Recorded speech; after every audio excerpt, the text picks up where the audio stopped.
Assalamualaikum warahmatullahi wabarakatuh. Perkenalkan, nama saya Rikotul Qulub dengan NIM 21105030023 dari Prodi Ilmu Al-Quran dan Tafsir kelas A. Di sini saya akan menjelaskan tentang hadis maudhu. Apa itu hadis maudhu? Yang pertama, saya akan menjelaskan tentang pengertian hadis maudhu. Secara etimologi, kata maudhu adalah isim maf'ul dari kata wado'a yang berarti al-isqat, menggugurkan, at-tark, meninggalkan, dan al-iftira' wa al-ikhtilaq, mengada-ada atau membuat-buat. Sedangkan secara terminologi, menurut Ibnu As-Shalah dan diikuti oleh Nawawi, hadis maudhu berarti al-mukhtalaqul masnu', yaitu sesuatu yang diciptakan dan dibuat. Definisi yang lebih rinci dikemukakan oleh M. Ajjaj Al-Khatib sebagai berikut. Ma nusiba ila Rasulillah sallallahu alaihi wasallam ikhtilafan wa kadziban mimma lam yaqulhu aw yaf'alhu aw yuqirrahu. Artinya, hadis yang dinisbahkan atau disandarkan kepada Rasulullah sallallahu alaihi wasallam yang sifatnya dibuat-buat dan diada-adakan, karena Rasulullah sendiri tidak mengatakannya, memperbuat maupun menetapkannya. Jadi hadis maudhu ini adalah hadis yang dibuat oleh seseorang dan disandarkan kepada Nabi Muhammad, padahal beliau tidak pernah mengatakannya ataupun melakukannya ataupun menetapkannya. Lalu yang kedua adalah sejarah dan perkembangan hadis maudhu. Bagaimana sejarah dan perkembangan hadis maudhu itu? Di sini ada 3 pendapat. Yang pertama adalah pendapat dari Ahmad Amin. Menurut Ahmad Amin, pemalsuan hadis telah terjadi sejak masa Rasulullah Shallallahu Alaihi Wasallam dengan alasan hadis Nabi yaitu man kadzaba alayya muta'ammidan falyatabawwa maq'adahu minan nar. Jadi menurut Ahmad Amin ini pada masa Rasulullah itu telah terjadi pemalsuan hadis dengan alasan karena pada saat itu Rasulullah telah mengeluarkan hadis man kadzaba alayya ini. Nah, lalu yang kedua adalah pendapat dari Al-Adhabi. Beliau mengemukakan bahwa pada masa Rasulullah hanya terjadi kebohongan masalah duniawi, sedangkan yang berkaitan dengan agama belum pernah terjadi, seperti kisah seseorang yang membuat berita bohong dan mengatasnamakan Rasulullah Shallallahu Alaihi Wasallam. Jadi menurut pendapat yang kedua ini, memang pada masa Rasulullah itu sudah terjadi kebohongan-kebohongan, akan tetapi kebohongan itu tidak menyangkut masalah agama, hanya menyangkut masalah duniawi saja. Lalu yang ketiga adalah pendapat dari ulama hadis. Ulama hadis berpendapat bahwa pemalsuan hadis baru terjadi 40 tahun setelah masa Rasulullah, yaitu masa Khalifah Ali bin Abi Thalib, tepatnya setelah terjadinya perpecahan antara Ali dan Muawiyah. Nah, menurut pendapat ulama hadis ini, barulah ketika masa Khalifah Ali bin Abi Thalib ini barulah terjadi peristiwa pemalsuan hadis. Lalu yang ketiga yaitu faktor-faktor yang melatar belakangi munculnya hadis maudhu. Apa saja faktor-faktor tersebut? Yang pertama adalah motif politik. Setelah Utsman bin Affan wafat, timbullah perpecahan di kalangan umat Islam. Perpecahan tersebut berlanjut dengan lahirnya kelompok-kelompok seperti kelompok pendukung Ali, kelompok pendukung Muawiyah, dan kelompok Khawarij. Perpecahan yang bermotifkan politik ini mendorong masing-masing kelompok untuk menarik perhatian umat terhadap mereka, sehingga mereka mencari argumen-argumen dalam Al-Quran dan hadis.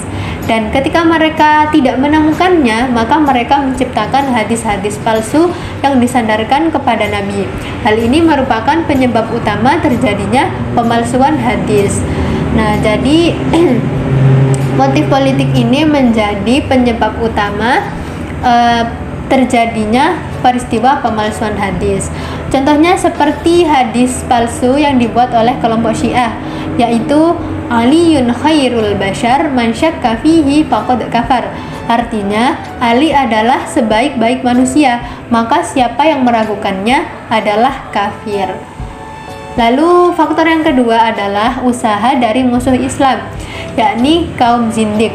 Kaum zindik adalah kelompok yang membenci Islam, baik sebagai agama maupun sebagai suatu kedaulatan atau pemerintahan.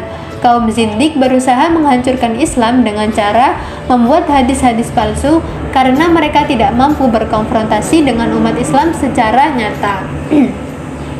Jadi karena kaum zindik ini tidak dapat melakukan pertemuan secara langsung atau penyerangan secara langsung dengan umat Islam, maka mereka berusaha untuk menghancurkan umat Islam dengan cara membuat hadis-hadis palsu.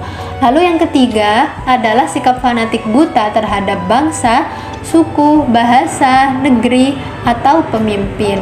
Contohnya seperti hadis yang diciptakan oleh kelompok yang fanatik terhadap bangsa Persia yaitu inna kalamal ladzina haulal arsy bil farisiyah fa innallaha idza auha amran fihi lainin auhahu bil farisiyah wa idza auha amran fihi syiddatin auhahu bil arabiyah. Artinya, sesungguhnya bahasa para malaikat yang berada di sekitar Arsy adalah bahasa Persia, dan apabila Allah mewahyukan sesuatu hal yang sifatnya lembut, maka Dia mewahyukan dengan bahasa Persia. Namun jika wahyu itu bersifat keras, maka Allah menggunakan bahasa Arab. Lalu yang keempat adalah pembuat cerita atau kisah-kisah. Para pembuat cerita atau kisah-kisah melakukan pemalsuan hadis dalam rangka menarik simpati para pendengarnya supaya kagum terhadap kisah yang mereka sampaikan, ataupun juga dalam rangka untuk mendapatkan imbalan materi atau rezeki. Lalu yang kelima yaitu perbedaan pendapat dalam masalah fikih atau ilmu kalam. Perbuatan ini muncul dari para pengikut suatu madhab, baik dalam fikih atau ilmu kalam. Mereka menciptakan hadis-hadis palsu dalam rangka mendukung atau menguatkan pendapat, hasil ijtihad dan pendirian para imam mereka. Jadi pada faktor yang kelima ini ada seseorang atau suatu kelompok pengikut suatu madhab. Lalu karena mereka itu sangat fanatik terhadap imam mereka, maka mereka itu berusaha untuk menciptakan hadis-hadis palsu untuk mendukung pendirian para imam mereka. Lalu yang keenam adalah semangat yang berlebihan dalam beribadah tanpa didasari ilmu pengetahuan. Hal ini biasanya dilakukan oleh orang-orang zuhud atau para ahli ibadah. Mereka melakukan pemalsuan hadis didasari dengan motivasi bahwa membuat hadis dalam rangka untuk bertaqarrub kepada Allah adalah diperbolehkan.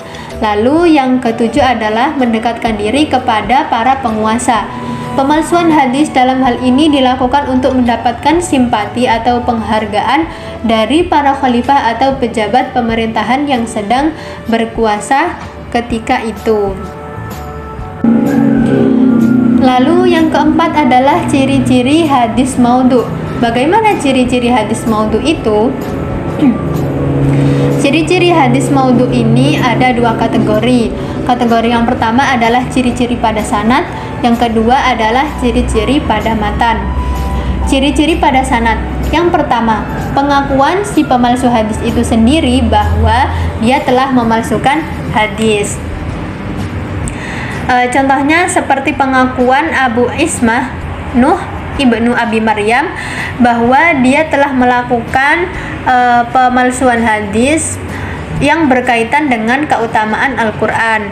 Lalu yang kedua yaitu kenyataan sejarah atau qarinah yang menunjukkan bahwa perawi tidak bertemu dengan orang-orang yang diakuinya sebagai gurunya. Jadi pada hadis maudhu ini selain matan yang dibuat-buat, sanad juga dibuat-buat atau palsu. sanad pada hadis maudhu itu biasanya tidak sesuai dengan kenyataannya. Jadi pada para perawi yang ada di dalam hadis maudhu itu sebenarnya tidak pernah bertemu dengan gurunya itu. Lalu yang ketiga adalah keadaan atau qarinah para perawi. Seperti yang terlihat pada Sa'id ibnu Dharif, suatu ketika anaknya pulang dari sekolah dalam keadaan menangis. Lalu dia mengetahui bahwa anaknya itu menangis dikarenakan telah dipukul oleh gurunya. Nah, melihat keadaan tersebut, lalu si bapaknya itu tadi membuat sebuah hadis palsu yang menerangkan tentang kejahatan seorang guru terhadap muridnya. Lalu kategori yang kedua yaitu ciri-ciri pada matan. Yang pertama adalah terdapat kerancuan pada lafaz hadis yang diriwayatkan. Yang kedua, maknanya rusak dan tidak dapat diterima akal sehat bahwa hadis tersebut berasal dari Nabi. Jadi kalau dilihat dari segi matan, hadis maudhu itu lafadznya rancu dan bahasanya lain, tidak sama seperti hadis-hadis Nabi yang lain. Lalu yang ketiga adalah bertentangan dengan nas Al-Quran, hadis mutawatir atau ijma. Jadi tentu saja ya, kalau hadis maudhu itu yang namanya juga hadis palsu kan. Tentu saja hadis maudhu ini bertentangan dengan nas Al-Quran, hadis mutawatir ataupun ijma. Lalu yang keempat adalah hadis yang mendakwa para sahabat sepakat untuk menyembunyikan sesuatu pernyataan Rasul Shallallahu Alaihi Wasallam. Seperti riwayat yang menceritakan tentang Rasul memegang tangan Ali di hadapan para sahabat. Kemudian beliau bersabda yang artinya, ini adalah penerima wasiatku, saudaraku dan khalifah sesudahku. Nah, menurut orang-orang yang membuat hadis palsu ini, sahabat bersepakat untuk menyembunyikan hadis tersebut. Lalu yang kelima adalah hadis yang menyalahi fakta sejarah yang terjadi pada masa Nabi Shallallahu Alaihi Wasallam. Lalu yang keenam adalah matan hadis tersebut sejalan atau mendukung mazhab perawinya. Lalu yang ketujuh adalah hadis tentang peristiwa besar di hadapan umum yang seharusnya diriwayatkan oleh banyak orang tetapi diriwayatkan oleh seorang perawi saja. Jadi maksudnya adalah ada suatu hadis yang isinya tentang suatu kejadian besar atau peristiwa besar yang terjadi di hadapan umum, akan tetapi yang meriwayatkan hadis tersebut hanya seorang perawi saja, tidak diriwayatkan oleh banyak orang yang melihat kejadian itu. Lalu yang kedelapan adalah hadis yang menerangkan tentang sesuatu secara berlebihan. Ini seperti hadis yang menerangkan tentang suatu pahala bagi amalan yang sangat kecil dan sederhana. Pahalanya akan mendapatkan pahala yang sangat besar, dan ada seseorang yang beramal seseorang yang melakukan kesalahan yang kecil dan remeh akan tetapi mendapatkan siksaan yang sangat besar. Nah, itulah ciri-ciri hadis maudhu. Lalu yang kelima adalah upaya penanggulangan hadis maudhu. Apa saja upaya tersebut? Yang pertama adalah memelihara sanad hadis. Yang kedua, meningkatkan kesungguhan dalam meneliti hadis. Yang ketiga, menyelidiki dan membasmi kebohongan yang dilakukan terhadap hadis. Yang keempat, menerangkan keadaan para perawi. Yang kelima, membuat kaidah-kaidah untuk menentukan hadis maudhu. Itulah upaya-upaya untuk menanggulangi hadis maudhu. Demikianlah presentasi dari saya, kurang lebihnya mohon maaf. Atas waktunya saya ucapkan terima kasih. Wassalamualaikum warahmatullahi wabarakatuh.